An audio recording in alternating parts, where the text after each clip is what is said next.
I really loathe being challenged on my attitude. Not because I think that I'm perfect, but because I know there are times when my attitude sucks and it really bothers me that other people see it too. My name is Ed Trevors. I'm an Anglican priest in the Diocese of Nova Scotia and Prince Edward Island. I get to serve in the beautiful town of Shelburne, Nova Scotia, in the awesome parish of Church Shelburne that sits on the ancestral and on the unceded territory of the Mi'kmaq people. As some of you may know, I am being a Christian and an Anglican minister, I am also a student of Stoicism. And I've really been studying it now for the last year or so, throwing myself into it and getting as much out of it as possible. Anyway, I came across a reading from Marcus Aurelius. I believe it's in the Meditations. Marcus Aurelius was a Roman emperor who basically wrote in a journal every day, and we now look at it as a historic and classical piece of literature. Anyway, in this, he says, you should always be willing to do the right thing. And when you are challenged by haters because you're doing the right thing, you should still do it, and you should treat those people, those haters, you should treat them gently and lovingly, because treating them that way is also the right thing to do. Now, Jesus tells us to do pretty much exactly the same thing. Somebody slaps you on one cheek, give them the other. Somebody takes your coat, give them your shirt too. Somebody demands you walk 2 miles with them, walk 4. Love your enemies. Right? Goes on and on.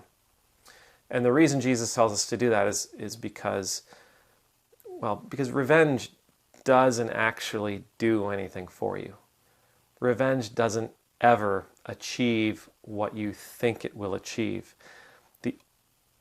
Even if you destroy, literally obliterate your enemy, wipe them off the face of the earth, you still have to carry around with you the knowledge that you could be so vile and evil and malicious as to so thoroughly destroy somebody else. Right? Doing the right thing is important. It is absolutely, obviously important. But just because we do the right thing doesn't mean everybody's going to love it.